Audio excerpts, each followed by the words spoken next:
لو افترضنا جدلا أن الصدر هو من سيقود حركة التغيير وينفذ ما هدد به، سيقود حركة التغيير في العراق، أسألك هل الصدر يعد الشخص المناسب؟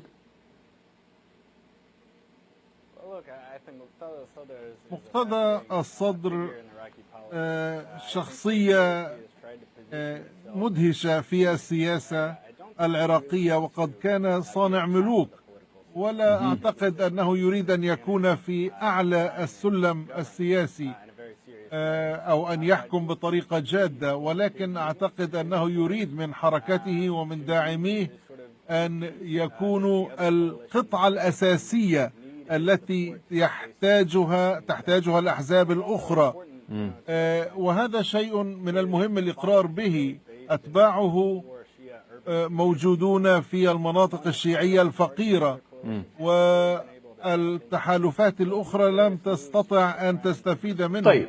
إنه يريد أن يضع نفسه في مكان كموحد، وأعتقد أنه سياسي محنك، ولا أعرف ما إذا كان بإمكاني أن أتقبل نغمته أو نبرته. طيب، موضوع طويل يعني يحتاج إلى نقاش كثير، لكن عندي ضيق بالوقت. راح أسألك سؤال إذا ممكن تجيبني باختصار.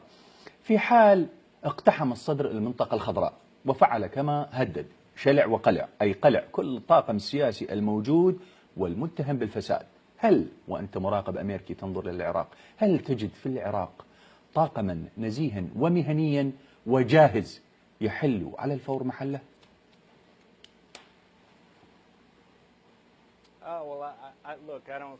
لا أعتقد أن الرموز السياسية داخل حركته أيديهم نظيفة. من الصعب أن تجد سياسي بشكل عام مثل ذلك.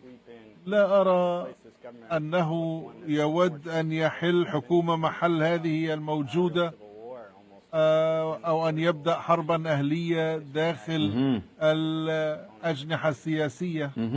طيب، مضطر أذهب إلى فاصل، نكمل حلقتنا بعد الفاصل. حلقتنا مستمرة معكم، تشاهدون بعد الفاصل. فاينانشال تايمز: هل الأكراد الآن هم مفتاح الحل في الشرق الأوسط؟